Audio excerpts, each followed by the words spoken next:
make sure we're connected and things like that, joining people in. I'm going to tell you how excited I am about to have Chris Foshi here from Worlds of Fun, because I'm really, really excited to learn so much about roller coasters and the science behind them. I have an engineering degree, and I'm really excited because at 10 years old, roller coasters was the reason that I became an engineer. I was playing a video game where you get to build roller coasters, and just trying to figure out the safety behind it, everything behind it just fascinated me.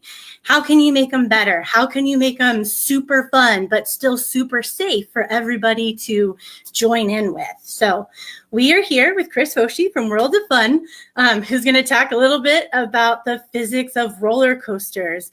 So thanks for being here, Chris. Yeah, thank you guys so much for having me. I'm so excited to be invited, and just happy to share roller coasters. I mean, any day you get to talk about roller coasters is a fun day. So thank you for having me. I completely agree. So why don't you just tell us a little bit about Worlds of Fun to start with? Sure. We are located in Kansas City, Missouri. We are an amusement park and a water park, Worlds of Fun and Oceans of Fun. We were built in 1973. It's a Kansas City staple, and really a staple in the Midwest. We have a kids area called Planet Snoopy. We have 7 roller coasters, lots of rides, 5 themed areas throughout the park, that go around the world in 80 days. Of course, our iconic hot air balloon. We have many seasonal events throughout the year. A couple of favorites are Halloween Haunt and the Great Pumpkin Fest here in the fall. And then a couple of years ago, we launched Winterfest, which is our big Christmas event where we have over 5 million lights throughout the park, select rides, and just a lot of shows and awesome entertainment. That is so cool. That is so amazing. I remember that at the Halloween event, we were able to ride the Mamba at night, and that was just a completely different experience. That's so cool. Yeah, if you like the Mamba at night, the Prowler at night, which is the wooden roller coaster located in the Africa section of the park, is a must, just because the fog comes in and it is completely dark back in the woods. It's a lot of fun. That is so cool. So let's get to the science, because that's where I really enjoy talking about roller coasters. Do you want to give us the basics of roller coasters and how they work real quick? I can try. I will say I'm not an engineer like you. I'm just a fan, and I'm just lucky enough to work around them. So I will, please correct me if I'm wrong, or if you have anything to add, please do. We do have a blog live on our website if people want to kind of follow along and use it as a resource. It's worldsoffun.com/discovery. So, feel free to do that. A couple of things. There are over 2,400 roller coasters throughout the world today. Worlds of Fun is home to 7 of them. In addition to North America, amusement parks are really big in Europe. So you see a lot in Germany, France, some in the Netherlands, Vienna. That's really where they started. They are among the safest forms of recreation. Approximately 37 million guests enjoyed 1.7 million rides in North America in 2007. There are primarily 2 types of roller coasters, wood roller coasters and steel roller coasters. However, there are a lot of different varieties. I think there are over 37 in all, including hyper coasters like Mamba, which is any coaster with a traditional lift hill over 305 feet, an inverted roller coaster like Patriot, where your feet dangle below the track, or a spinning roller coaster like Spinning Dragons. So that's kind of a quick rundown, and I apologize if I geek out a little bit, but I don't know. This is the perfect place to geek out, I promise. Good company. Awesome. Well, I was talking to my niece this morning about roller coasters because I was so excited about them. And one of her questions was, how do the roller coaster cars stay on the track? Because even when people get in the roller coaster, it doesn't go up and down. It's very secure. So could you talk about that mechanism? Yeah, it's really the wheel assembly on the cart. I mean, we coaster manufacturers are probably among the best in the game. The wheel assemblies actually surround the railing or the track of a roller coaster. So you have a wheel on top, a wheel on bottom, and a wheel on the other side. So it's basically clamped on there, and there's various sets of wheel assemblies along the train.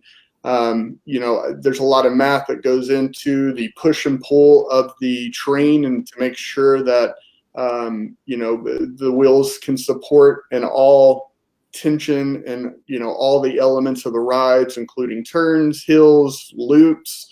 So really, though, it is the wheel assembly that keeps everything on track.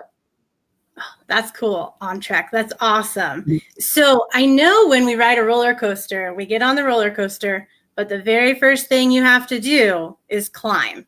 Can you talk about how the roller coaster gets to the top of the highest hill for us? Yeah, I mean, that kind of goes into the a little bit of the science of roller coasters. So, for example, like Mamba, probably our most iconic roller coaster, it uses a traditional lift hill. So you have a chain that runs almost like on a winch, and it's constantly, always, you can kind of hear it as you're approaching, the click clack.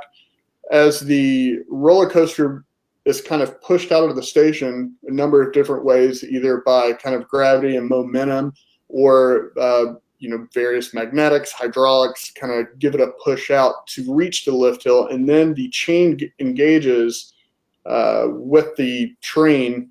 It kind of just locks up, and then the chain just pulls it on up. That is so cool. Now we talk about the different heights of the roller coaster, and now I know when you go down the Mamba, there's a lot of additional hills. Is there any reason that the hills that you do after the first one are shorter or not as tall? A lot of it has to do with the momentum.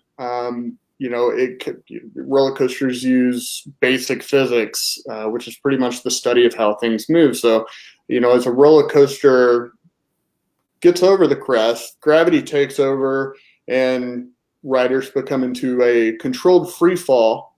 And then the ride, pretty much the wheels and the gravity, and they use all that kinetic energy to kind of just push it throughout the rest of the track. So a lot of times, it takes away a lot more momentum to climb another hill if it is taller.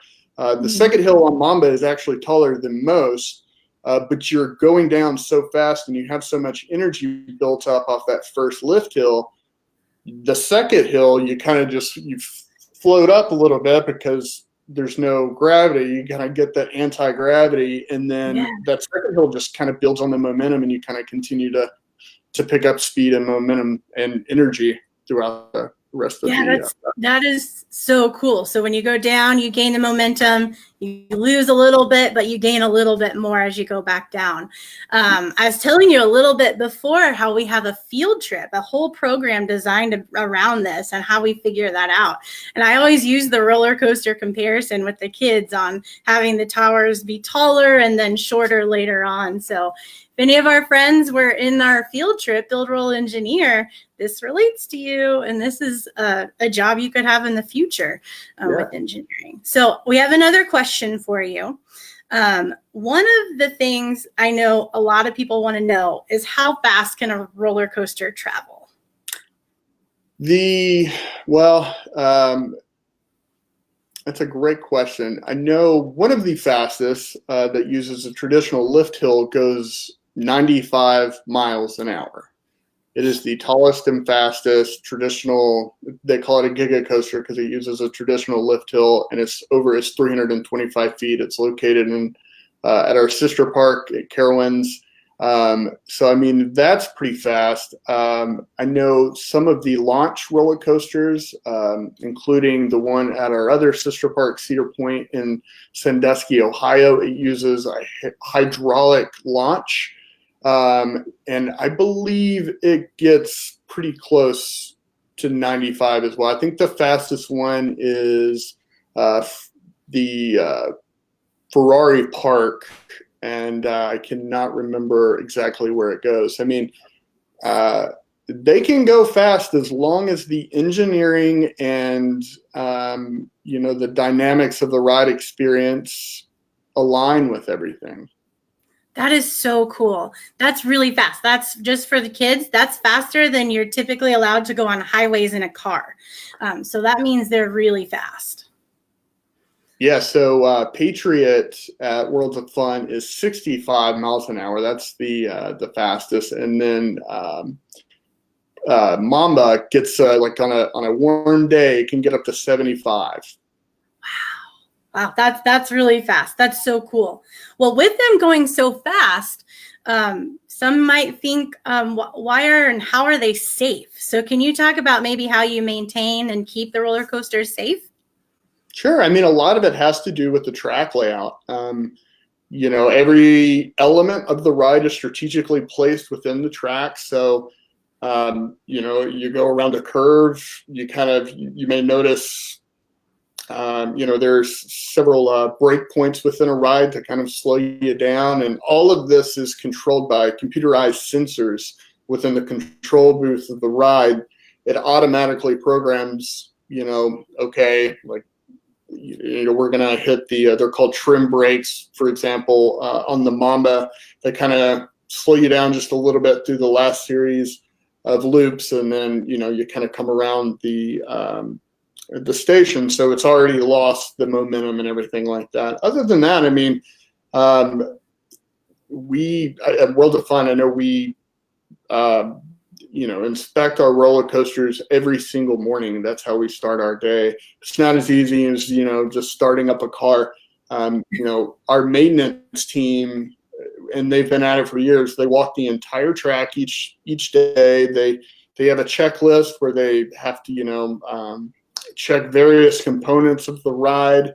And then actually our ride operators, they do a series of test runs before we let anyone on it. And we actually try to test and see if the computer will fail to make sure that it is impossible for it to.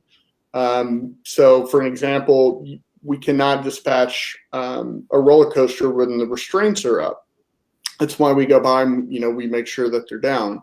So we'll try to send it with the restraints up. The ride won't go. Everything's great. So it's various things like that. I mean, there's regular maintenance throughout the season and then the off season. It is one of the safest pastimes. I know they look big, daunting, and intimidating, but everything is controlled, and it's safe, controlled fun. Very cool. Well, I know we have a lot of folks joining in. I see Andrew, Megan, and Joel tuning in. So thank you so much for everybody joining in. If you have any questions for Chris, just go ahead and leave a comment, send us a message, anything like that. We'll try to get them answered for the best we can. But just talking roller coaster science, Worlds of Fun.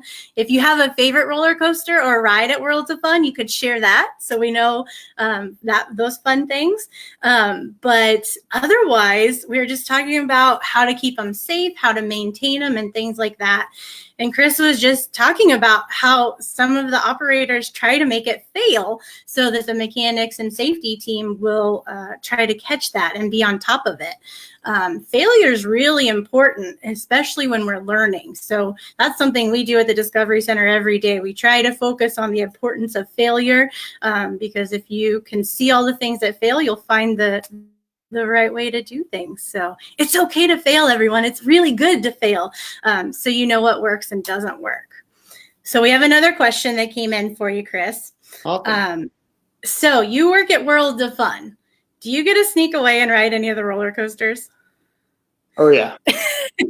I'm so jealous. I call it research. If you're going to, I do our social media and our communication. So, if I'm talking about a ride, it's really good to get a fresh experience on it. Plus, there's no better way to spend a lunch break to kind of, take a lap around on your favorite ride. So I definitely do. It's one of my favorite things. I love getting out in the park. That is so cool. I love that. So here's a question. I don't know if you'll know the answer, but it came in. It's how many times does a roller coaster run a day? That is a very good question. Let's see here. We'll probably have to do some math, but let's see. We love math at the Discovery Center, so that's fine. Maybe they can do math with us while we figure it out. Okay. I don't know. So Mamba gave the most rides in 2019. Let's see. I believe it was around 560,000 maybe, and that's kind of a rough guess. So if we were open for 142 days, divide 560 by 142, and you've got a rough estimate. That is so cool. That's a lot of times. So it's really important for the safety team and your maintenance team to be on top of it because it's used so much. For sure. And I mean, there are sensors, just like your car has a check engine light, the roller coaster is equipped with check engine lights, I guess you could say. So, anytime that, something is, needing to be checked on, there needs to be more grease added to the chain, whatever the case may be, it'll let us know far in advance.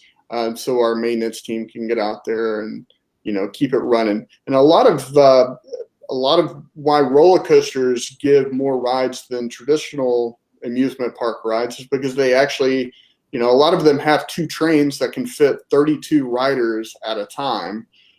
So they dispatch and they complete a lot more cycles. Very cool. That is so cool.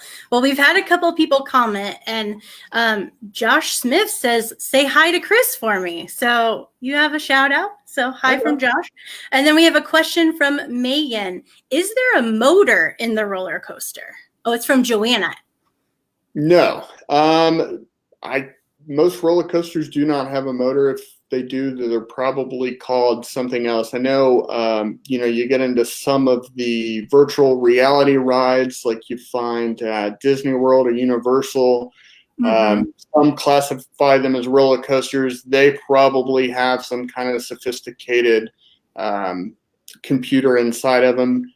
All of our roller coasters are just ran on kinetic energy. I mean, it's as simple as pushing them up the lift and letting gravity do the rest.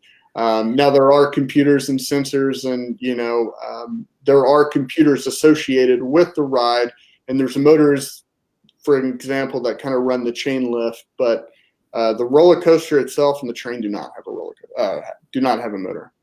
That's cool. So it's run by science is pretty much what I heard you say, which is so cool.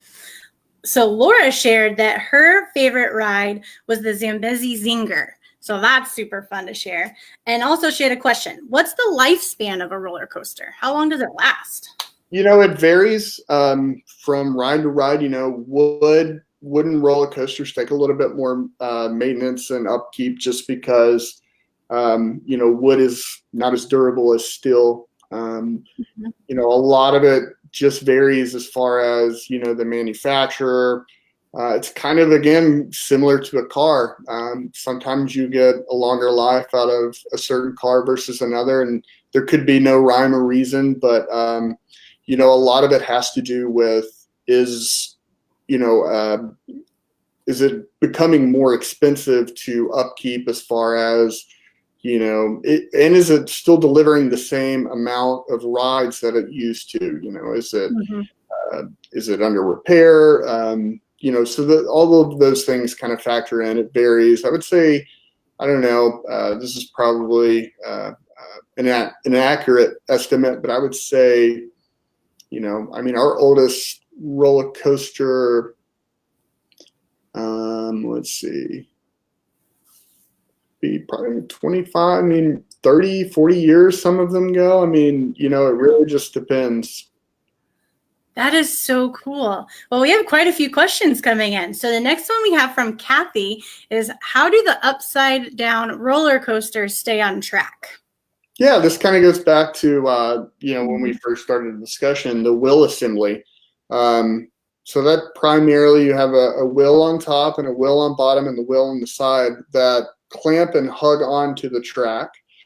These are distributed along the train, and a lot of science and mechanics go into making sure that the weight is distributed evenly on these wheel assemblies to make sure that they can handle the pressure of up and down force, including when you go upside down.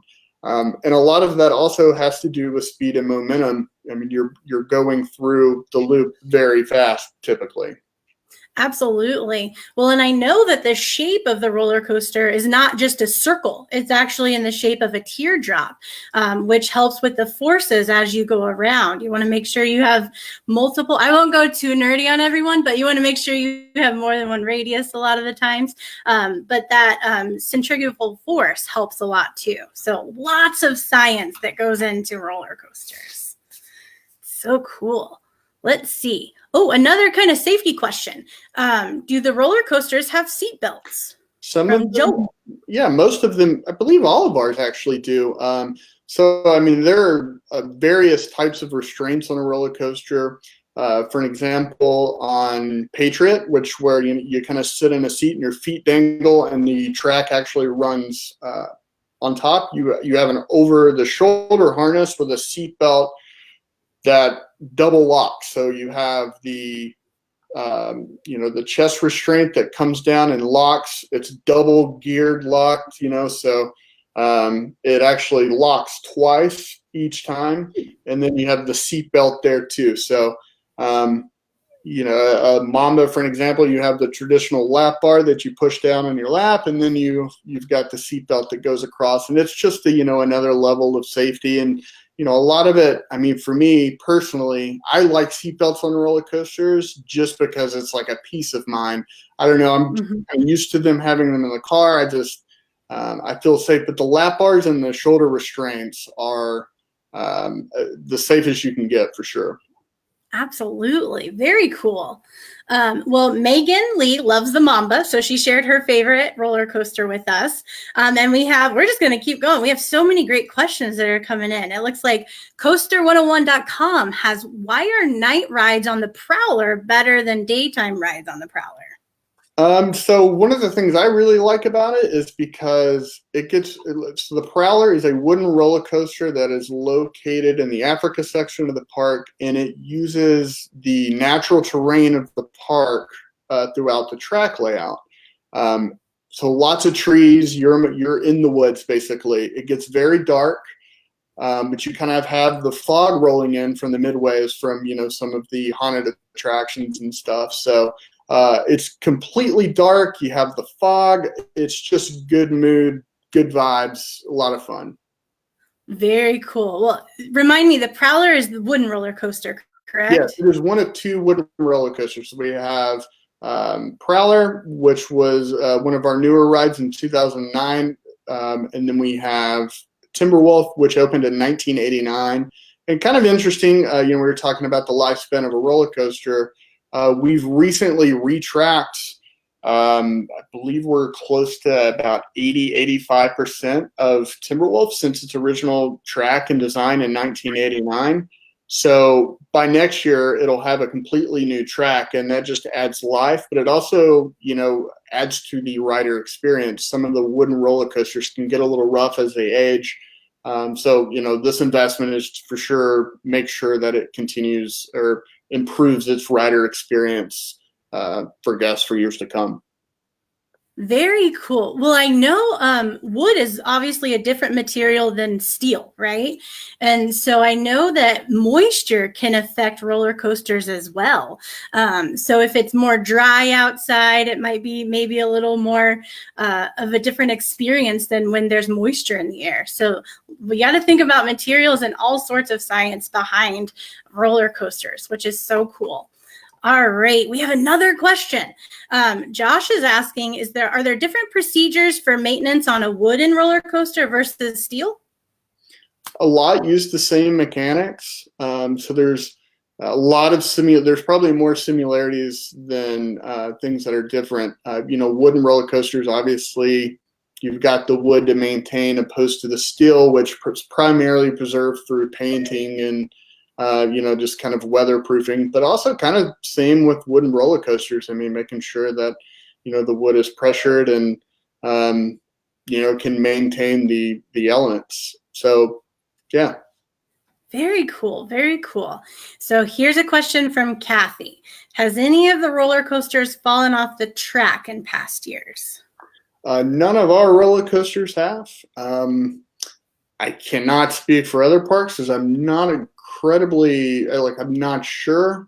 I know that it is extremely rare. I believe there's a statistic. I think it's like a chance of that happening is like 1 in like 8.1 billion.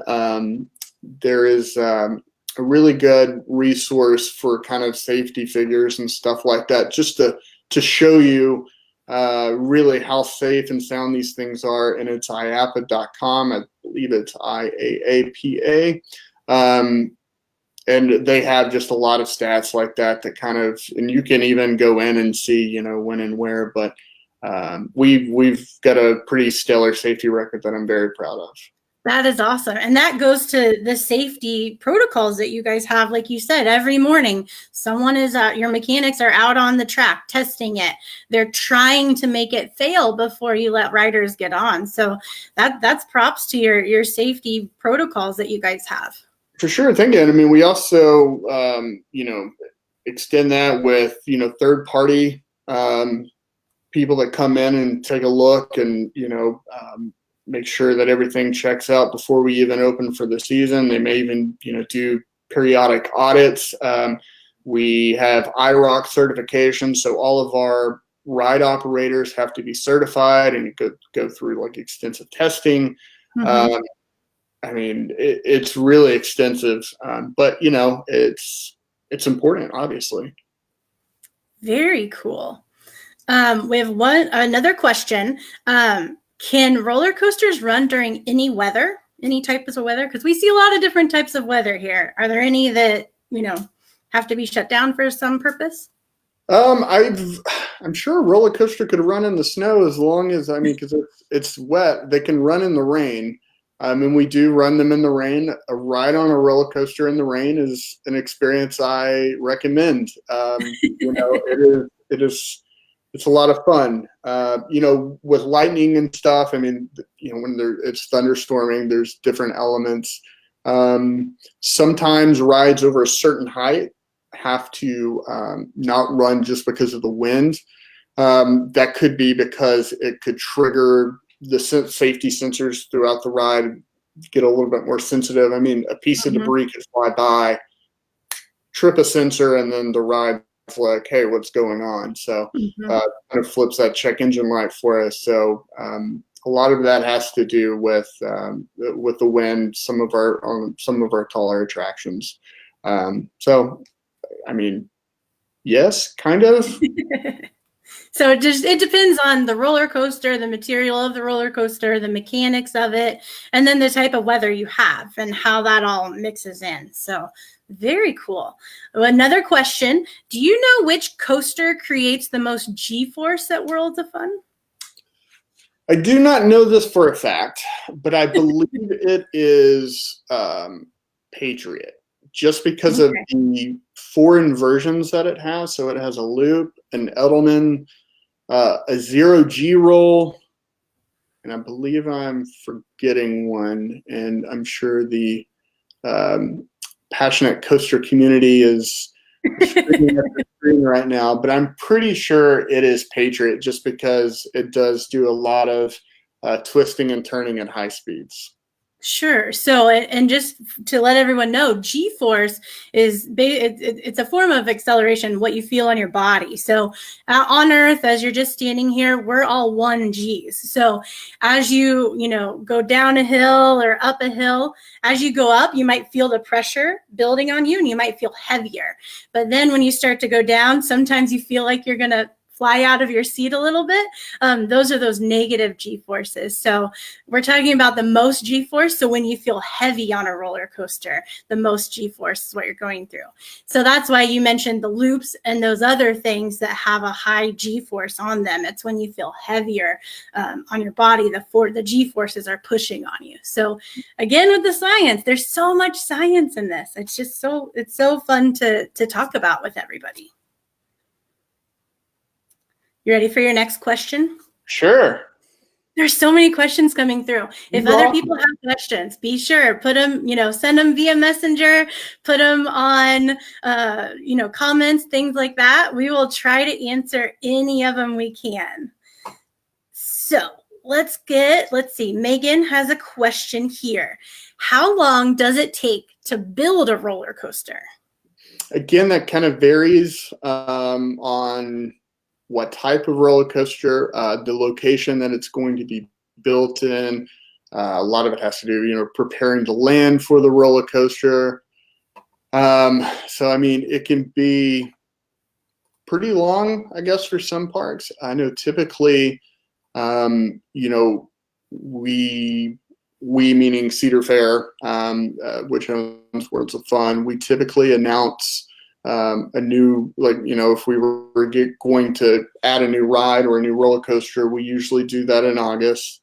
And the construction starts right away, and then it's ready to open in April, depending on weather and everything. So, and they can happen pretty quick depending on the scale of the ride. But if it's a larger ride or a roller coaster that's very long, we may actually start earlier. I would say anywhere between preparation, probably a year's a good estimate. Okay, very cool. Like I said, if anyone has any questions at all, this will be we'll ask for final questions as we're going to try to wrap up a little bit. So this is your last chance to get in questions. But of course, go ahead and if you're watching this later, go ahead and ask the questions. We'll try to keep an eye on it and try to get you an answer if you have any other questions. But for now, go ahead and get a question in Messenger. You can write a comment, anything like that. And like I said, I was talking with my niece earlier who had an array of questions that she already gave me. So one of them was, what is your favorite roller coaster? Mine, I think I said mine's the Mamba. And maybe it's at World of Fun, maybe it's not. But what is your absolute favorite roller coaster? Oh man, I really like Timberwolf at World of Fun just because it's a classic roller coaster. It kind of goes back to nostalgia. The smells. The classic trains, you're climbing up the lift hill, the clickety-clack, and just the elements of the ride. It's a lot of fun, push and pull, G-forces that kind of push and pull throughout the ride. So that's definitely one of my favorites. Very cool. Well, is there anything else you want to tell the community about roller coasters or Worlds of Fun, anything like that? No, I mean, we're excited to have everyone this season. Hopefully, we can do that sooner than later, but we miss everyone for sure. And roller coasters are fun, they're safe, there's a lot of fascinating science, engineering, even ride operating is a lot of fun just because it has different stations and it's almost like a little mini game that's really cool. There's computer science that goes behind some of the stuff. It's really just endless. So, if you're interested in roller coasters, I would encourage you to, definitely come out and visit and experience and ride them. But, dig deep in that because it's a fascinating, fun world, fun rides. They're just incredible. And there's a lot of things that you learn, and the rides are improving and they continue to evolve really at a rapid level. Since really the 90s, and they continue to kind of push boundaries and to see what they can do. So it's really an exciting time to be part of it. Very cool. Well, we have one more question that slipped in. Josh said, Oceans of Fun is getting the world record breaking water slide. What science goes into creating water slides, considering the lack of friction and seatbelts? That is a very good question. And, kudos to that because we are adding the world's longest mat racing slide to Oceans of Fun this year. So I'll try not to geek out too much and keep this short, but the first prototype of a roller coaster, they were called Russian Mountains, and they were basically wooden slides that were built in Russia, and people would either ride sleds, or they would slide down on their bodies, or they would ride like wheeled carts down them. So, I mean, the same kind of principle that goes into a roller coaster, the basic science goes into a water slide. It all has to do with momentum. And instead of maybe wheels that help a roller coaster kind of maintain that momentum, we add water. And, you know, definitely the degree of the drop and the turn and everything can, you know, plays a factor in all that, but it's all about carrying your gravity throughout the ride or the slide. Very cool. That is fascinating. I'm also excited to go ride the new ride. You said it's going to open this summer in theory. Is that what you said? Yep. And it's a mat racing slide, so you get to race 4 of your friends as you go down this this beautiful new slide, and riding little soft foam mats, and it's got dark tunnels, and you do one 360 loop, and it's going to be a great attraction for sure. I'm excited about it. That is super cool. Well, that is amazing. Thank you so much for joining us today, answering so many questions. Thank you, everybody out there who joined us. And for those of you who don't know, we're doing a Discovery at Home series. You can go to kansasdiscovery.org/home, and we have a bunch of at-home activities you can do while you're at home. We like to challenge people. So stay tuned, because we might have a roller coaster themed activity coming at you. You never know what's going to be there. So just keep playing with science and engineering and all the things. And again, Chris, thanks so much for being here. Yeah, thank you guys so much for having me. Thank you everyone for tuning in and asking these great questions. And yeah, thank you. All right. Have a good day, everyone. We'll talk to you next time.